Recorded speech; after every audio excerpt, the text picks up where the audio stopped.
Good evening, ladies and gents. Welcome back to EOS Challenger Series number 9 with yours truly, Metis, joined by Pulse.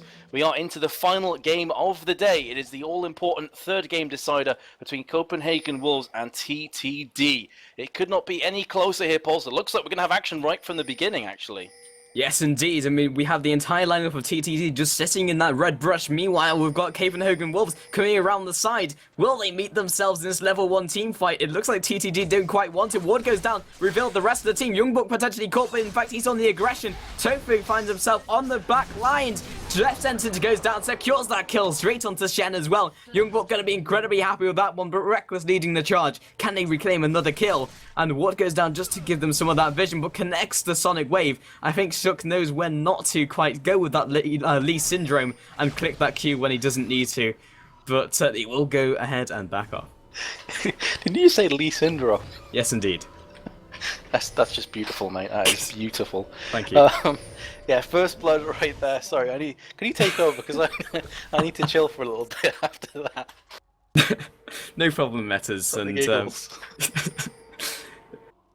yeah, me too. So now we've got the Copenhagen Wolves just going back into their own jungle, and I'm kind of interested because Lee Sin has picked up the Doran's Blade, and he's going to be jungling, or I presume he's going to be jungling. And generally you pick up the Doran's Blade on the jungler when you can sustain yourself in the jungle, such as like Tryndamere jungle. But Shook isn't the same sort of thing. He's Lee Sin. I'll see if this works out for him, because that's a very interesting start. Yeah, it's also something that Diamond Prox runs on his Udyr, because Udyr, of course, has a turtle form, and he is exceptionally strong, and the Doran's Blade just gives him that little bit more damage. This is something I've seen a lot from Shook. He likes to make the early plays and then go back and potentially build it into a more standard jungle build. But we do have the lane switch-ups as well, Pulse, and Shipper taking a needless tower shot there.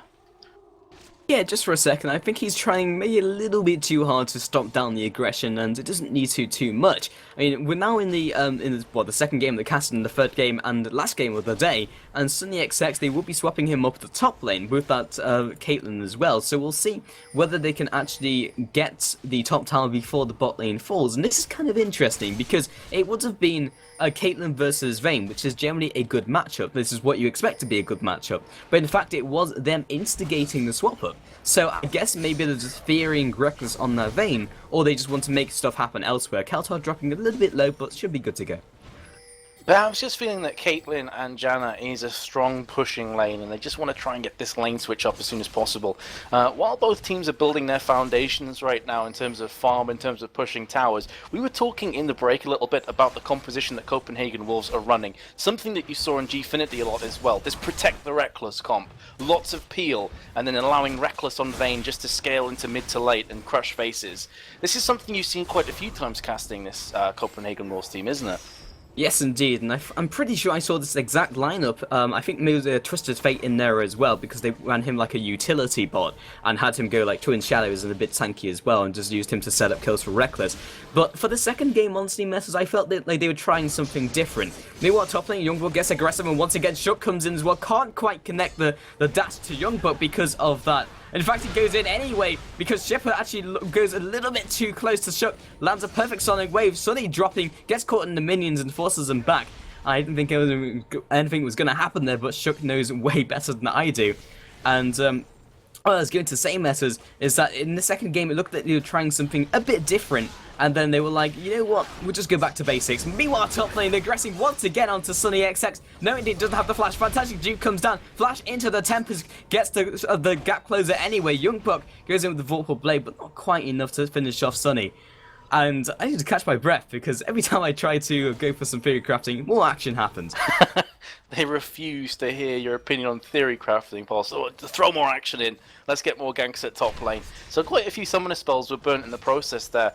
Shook actually popped his flash the second time around, trying to land the Cripple and Tempest to finalize one of the kills. But in doing so, you can actually see that they've switched the lanes back up again, Paul. This is interesting. It's not often that you see the lane switch ups pre the tower falling. Yeah, and it's kind of like, well, that didn't really work out for us. We have to swap up again. And you could see they were definitely trying to make something happen. We push down the top turret as fast as we can, then we go bot lane again, and then we have more pressure from the top lane so they can maybe get some roaming down. But meanwhile, mid lane, Nightmare over the wall, with the repel straight into that burst damage with the spider form. But the passive picks up the kill onto Snow, bringing that to a 1-for-1 trade. Get sniped, son, by my plants.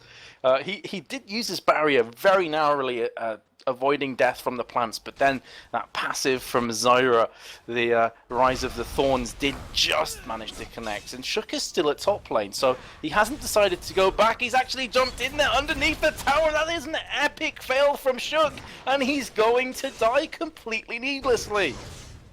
Tofu just on point with that stun. It's just like, oh, you're under my tower. I guess I'll just kill you then. And now Youngbuck trading off with him, and Tofu returning some damage as well. Level 5 versus level 4. Ignite comes down, knows when to run and scarf her. But that was a 1-for-0 trade.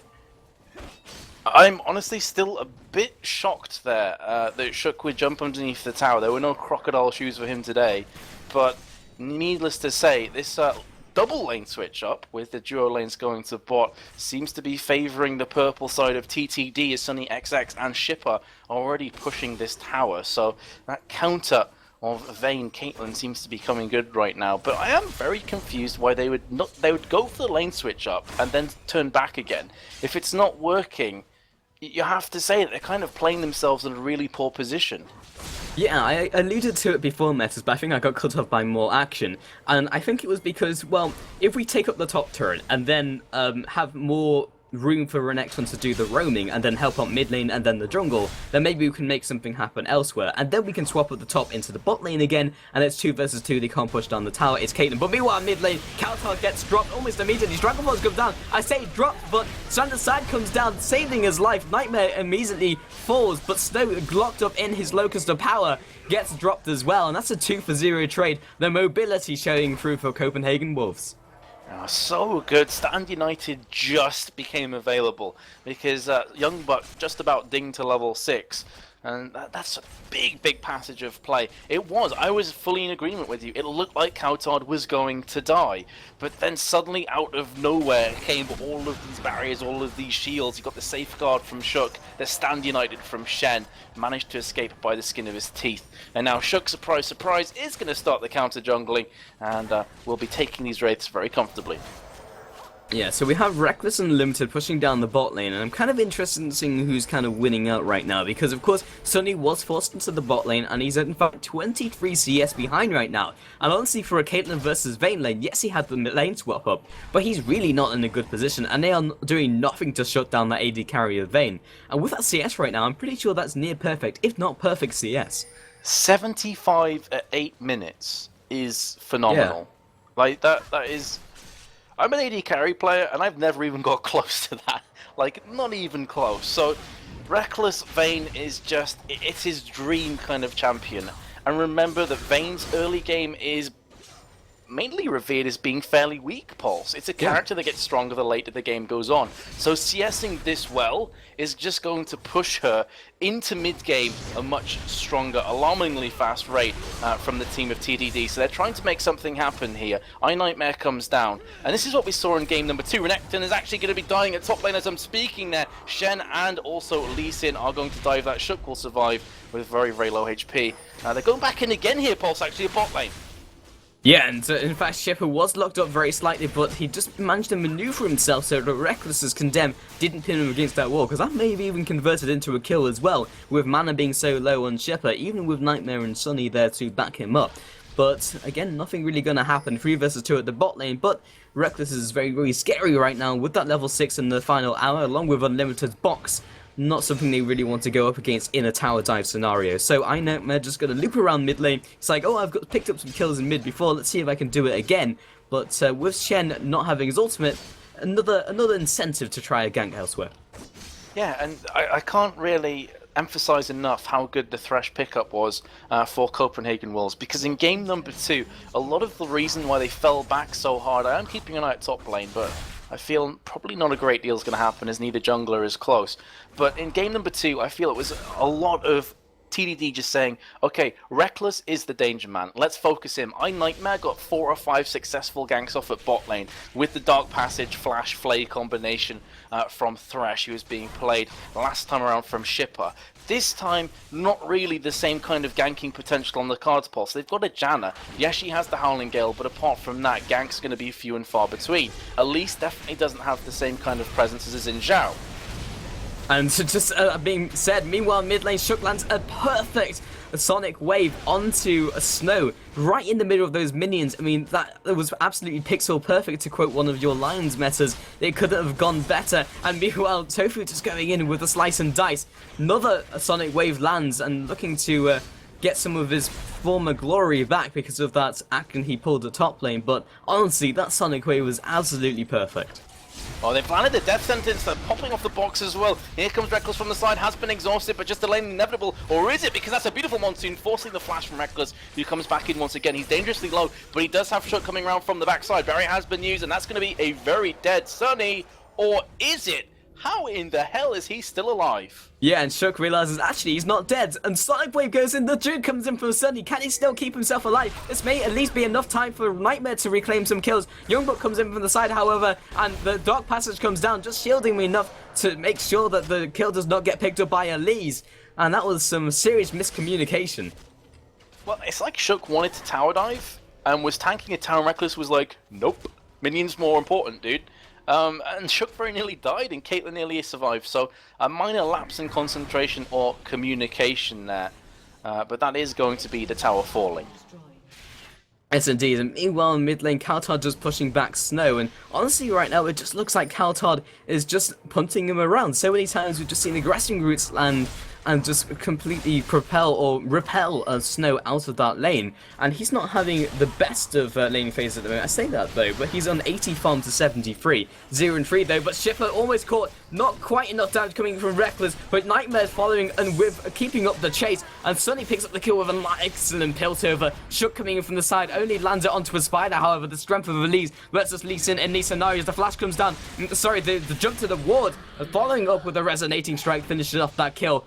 And the grasping roots come over the wall, not quite connecting with Sunny or that Janna, and will be forcing Shook back. That was a millimeter away from Shipper. It would certainly have been a death had it have landed, but definitely a change in pace this game for Copenhagen Wolves. Last time around at this stage of the game, it was all one-way traffic. TDD just ganking, having so much presence, but you know, we said this in the Champion Select, we've said it a couple of times already in this cast, they've gone back to what they're comfortable to here, Pulse, and it's just paying out so well for them. Are you still alive? Yeah, I did. I muted myself because I'm a genius. But Vayne right now knows that she needs attack speed and it's just like, you know what, just pick up 3 daggers. Why not? And that will obviously be built into the Blaze of the Ruin King, and then probably the Phantom Dancer after that as well. I already picked up Berserker's Greaves, but that's a really mid-game centric item build. Yeah, indeed. So I'm just going to have a bit of a lull in the action. I'm waiting for the teams to just kick off a massive team fight. Now I've said that because that's typically what happens, but judging from the position of some of the players, it's only going to be Xerath that could possibly be caught out here, forced to flash through towards the Wraith. So he is going to be okay, but that flash is off cooldown. Have to say, last time around Annie was exquisite, making plays left, right and centre. This time Snow is having, by his own high standards, his own high calibre of play, a really slow game, Pulse. I don't think it's too harsh to say that right now he is being fairly decimated in mid from Kaltard. Yeah, and I wouldn't say particularly the pickup of Xerath, because Xerath can be very, very strong indeed with that burst potential. But Shook's presence in this game, even with that slip up at top lane, has really been contributing massively to this game. 7 out of the 9 kills has been assisted by Lee Sin, picking up 4 of those himself. He's been one of the defining factors in this game, and definitely why Copenhagen Wolves are bringing themselves to such a strong advantage. And of course, they have the early game sorted in the form of Shook, and in the late game they have Reckless. So picking up this Drake is only going to make them stronger. They have a Reckless who is on 132 CS at just shy of 15 minutes. It's insane. Top lane Youngbuck is being chased down from the Dominus up Crocodile, and Nightmare. Is he going to be able to take down Renekton with him forcing the flash through the wall? That was a beautiful time flash with 20 hit points remaining. and somehow, someway, he will survive that engage. Yeah, and Youngbook was actually wondering why Shook pulling some interesting mechanics right there, but Youngbook, as he was like, what, you leveled? And Tofu said it was actually the Q. So Cool the Meek kept himself alive, and Shipper actually found himself caught. The death sentence pulls him back into it, sealing the deal, and Stranglethorn's just picking up another kill, and just bringing Copenhagen Wolves further into the lead. I'm still kind of chuckling to myself about that Lee Sin. It's like a game of pinball with himself, like playing self ping pong. Just jumping backwards and forwards instantly. And they are going to pick up this mid tower, however. So Copenhagen Wolves are coasting right now, Pulse. Game number 2 would have been a bit of a, a dent in their confidence, but they're going back to basics. And hey, why change the basics? It may not be, the sexy League of Legends, but if it works, it works. You get the W, that's all that matters. Yes, indeed. And right now, we're just looking to see when Reckless is going to recall, because he's got 1.6k gold in his back pocket. That's definitely a Bladed Ruin King. And meanwhile, mid lane, we have the Repel coming up, the ultimate coming in from Snow as well. Limited knocking them back with the Flay, but the ultimate from Snow is just not enough damage. And you really look towards Zereth to bring the damage to the table with the Arcane Barrage. They have, however, repelled them from their middle turret and stymied that push, but it's only a matter of time before Copenhagen Wolves recall, get their items, and just go for another engage and keep up the pressure. So the goal differential is fairly significant right now, Pauls, for 16.5 minutes through the game. 26k to 19k. There is a 7k on the dot difference, and that's big. That's very big. That's going to allow Vayne already to have a Blade of the Ruined King and a Zeal on top of that. When you compare it to Caitlyn, who hasn't even finished off that Blade of the Ruined King and only has 150 gold in her back pocket. So in terms of the AD carries, big difference. In terms of the rest of the board, it's the same kind of story. Zyra, needlessly large rod, but has nearly 2k in the back pocket to spend, whereas Zerath just has a needless large rod. We are going to be caught out from Zerath. Speaking of him, he will take out Countard, so that's somewhat of a nice little way to claw yourself back in terms of gold. But again, it's just little advantages creeping back. It's nothing big. It's not a big team fight kicking off. Yeah, not at all. And meanwhile, on top lane, however, Youngbook might find himself caught. Shipper just slowing down the Zephyr as well.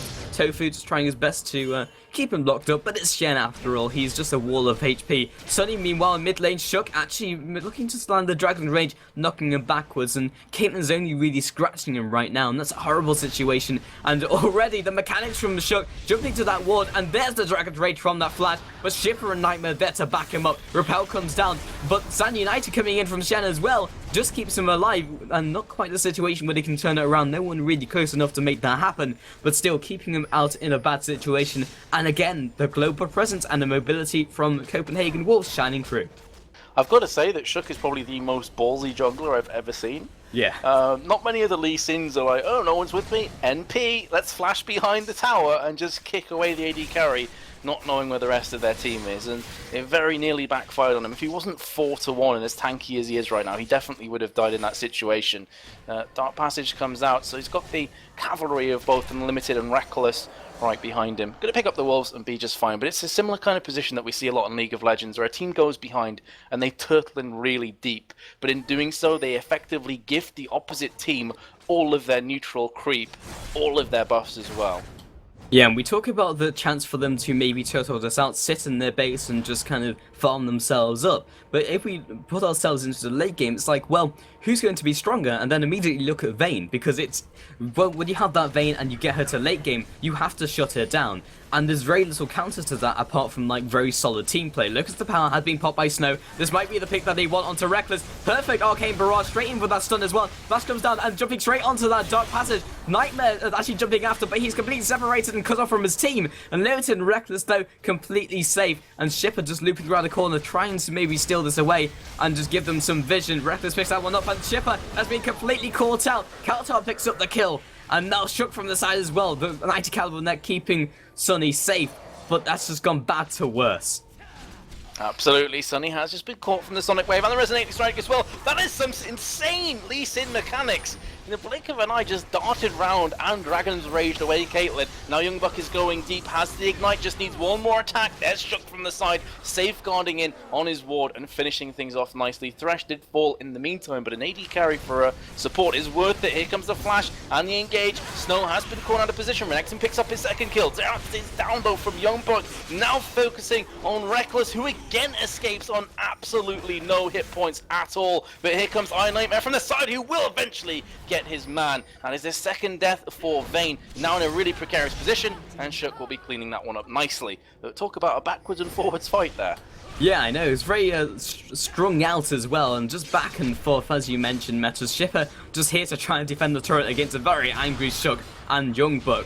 And probably won't be able to defend it for too long, but the shield will give him some respite at least. Sunny coming in from the side as well, see if we can repel this push, and we'll be stymieing that push, so they are good to go. But that was very good, honestly, from TTD, because what that allowed them to do is like, look, we still have the ability to fight back, and it will stop Copenhagen Wolves being so aggressive in the future.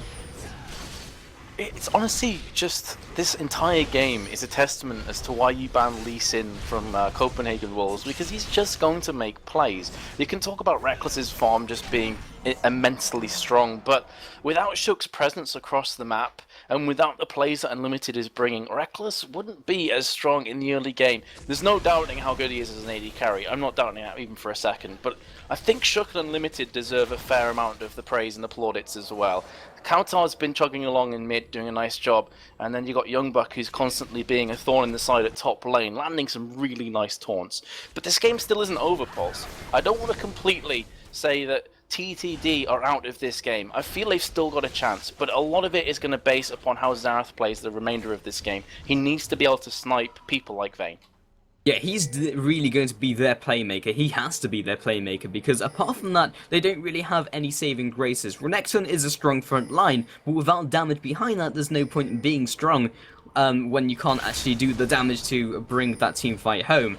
And Elise is fairly strong in her own right, but really just building in towards that tank role as well. So they are looking towards those carries to bring them into a solid victory. At the moment, they are about 9k or about 8k behind, and limited clearing out these wards as well. 22 minutes into the game, Baron probably not going to be on the cards for either of these teams just yet, unless they get a perfect sweep in form of a team fight, 5-0, and then the Baron okay. But at the moment, just clearing out the wards, and you can see the aggression even in terms of wards coming in from Copenhagen Wolves. And it's just really something that TTD needs to push them back. I just had a massive deja vu moment for some reason. Tick, Trick, and Duck is their name, isn't it? It's just not one that rolls off the tongue. But it's that kind of situation. You can see the confidence in Copenhagen Wolves right now. They feel like any team fight is ripe for the taking. And right now, actually, it's a duel to the death at top lane. Young Buck and Tofu are just batting each other over the head. Meanwhile, red buff has been taken. No, it hasn't. It's already down. I thought it just been stolen from Vayne, but that is me having a senile moment. Regardless, Wraiths is being picked up from Snow. But again, look at how passive Copenhagen Wolves are making TTD. They're back on their towers. They are not pushing any of these towers. Also important to mention, something we haven't even said yet, Pulse, none of those Copenhagen Wolves towers have fallen. None of them are even close to falling. Yeah, so honestly what we have to see first from TTD is a very aggressive play in the form of a strong team fight, and then they can pick up objectives. But the fact that they haven't even picked up a single outer turret hasn't left any of those outer turrets vulnerable, so you can't follow up on another one. On the flip side though, TTD still have their inner turrets up. We have to really look towards a team fight to happen. Unlimited lands a perfect depth sensors leading into Kautar's damage and the grasping roots as well, as the picking potential showing through. So with both of these teams heading on out, you have to say, before you was mentioning metas, maybe they have the opportunity to turtle. They definitely could with all those outer turrets up. But if they move themselves too close to the team of Copenhagen Wolves and get picked up, then they can break the turtle. But the scary thing is right now is that Vayne, Reckless is farming so well that if you keep playing this turtled in and not moving ever out of your shell, then Vayne is going to get to that 6 item build very, very quickly. Red has just been stolen off here. The repel comes in from iNightmare, but he's being chased after by Shook, who again is going to go past with the safeguard. And Dragon's raging through to Wraith. That is absolutely beautiful play. Now iNightmare is caught in a really precarious position. We'll be going down long-range artillery strikes from Snow, but he's just simply not doing enough damage. And in the meantime, Reckless is like, okay, my team's fighting, they're going to win it anyway. I'll just go ahead and take this top tower down to half HP. Yeah, and Shipper also gets caught by a death sentence. Monsoon pulls Shook back into that turret, but Shook, it turns out, is actually very, very tanky indeed. Mechanics actually pull him back with that Dark Passage as well, the Lantern. Reckless just pushing down the top tower, Tofu aggressing onto him, but there's no way Renekton can really close with Vayne, and even Trader in this scenario. They have no answer to Vayne split pushing. And it's not just Vayne that can split push though, is it, Pulse? You've also got Shen, who is one of the strongest split pushers in the game because of his Stand United. And he's building for that split pushing comp as well. He has the Sunfire cape. Reckless was just caught out of position. Again, the long range attacks from Snow forcing the flash away. But Vayne is just going to go ahead and go back into it again. Just farm up those minions. She has a Blade of the Ruined King and the Phantom Dance. They're going to come back up very quickly. Young Buck is going to have some harassment put on him. But there's the Strangled Thorns in the meanwhile. iNightmare gets completely decimated, and now Vayne is going toe-to-toe with Tofu at the top lane. That is going to be a shutdown though from Xerath in amongst all the action, so a 1-for-1 trade. But again, these 1-for-1 trades are not working out for TDD. They're just delaying the inevitable that these towers will fall. Yeah, and these 1-for-1 trades are just not enough. 1-for-1 trades happen, but because they're so damaged from the engagement, Copenhagen Wolves are still in the better position in terms that they can still push. And right now the top tower has fallen, so they can now move on to the mid, the bottom turret as well. And that's all they really need to do. Play it safe, bring it out into the late game. Vayne is only ever going to get stronger. And this is a ticking time bomb for TTD. Because if they don't shut down or make aggressive plays happen which work out in their favour, then Vayne is going to become even more of an issue. Fully agree. Couldn't agree more. The Vayne, as I said before, the pain train of Vayne is really just raring down the tracks right now. And it's getting towards that stage in the game where Snow, he's doing fairly decent damage, but there's a very tanky team that he's up against. Look at Young Buck. He currently has 3.5k HP. Even Shook is very tanky as well. Has the Runic Bulwark. So the only two real targets that Xerath is going to be able to pop down quickly are Zyra, who has a Zhonya's Hourglass, and Vayne, who has a lot of peel and a Blade of the Ruined King. And also Barrier. So how does Xerath even pick somebody off if he wants to? It's incredibly difficult. It's so difficult, and that's really the question. And in fact, we do have Copenhagen Wolves forcing the issue, moving straight onto Baron. Maybe they think they just have the damage to take it out before even TTD can get there in time. They have smelt something is up, but it's falling so quickly. Sonny's so close to that death sentence. Youngbuck walks into that trap, and there's the Baron going down. All of the attack speed items thus far for Vayne. Static Shift, Phantom Dancer, Blade of the Ruined King really wants to be just popping it down like a machine gun right now. That is a free Baron, and as you said, completely for naught. And if it wasn't bad enough before for TTD, it's now a Baroned up Vayne, a Baroned up Copenhagen Wolves to contend with. The damage isn't even that high on Unlimited. That is a Q landing, long range from Snow, but Unlimited, it just shakes that off. And if Thresh, although notably he is quite a tanky support character, but if Thresh isn't really bothered by Snow, then why the hell should anybody else be? Yeah, indeed, and that's discounting the fact that Lee Sin has the Bulwark as well, plus the Spirit of the Ancient Golem. He's incredibly tanky, and honestly, like, Thresh has not specced in that much to HP or resistances himself. Obviously, he has his passive, but that's not against magic. And he just obviously had the Rubersight Stone and the Kindle Gem, but when you're up against someone like Lee Sin, there's no way they can stop him. They have no damage sources, and now with the Baron as well, that's just giving them the opportunity to have that regen and push it into the rest of the turrets as well. Trying their best to just keep away the minions from this mid tower, but it's already very low. Just 513 hit points remaining. Actually, Shook has gone behind enemy lines. He is focusing on Sunny. He's tanking up this tower, and he does not care. This is allowing Vayne just to go straight through Shipper, who in just 2 or 3 auto attacks is down to almost dead. Now Vayne's going to turn on Snow. This could very well be the GG coming out right about now. They're calling it. Shipper goes down. Tofu, very tanky, but he's not going to be able to take any kind of punishment from this Vayne, and that's actually going to be the surrender vote. So a bit of an anti-climax to this best of 3 pulse, but it was one of those games, very much like Heimerdinger's Colossi, reminiscent from them when they're in the US Challenger Series. They took the advantage and they just drove it home. They did not take their foot off the gas. Yeah, and Copenhagen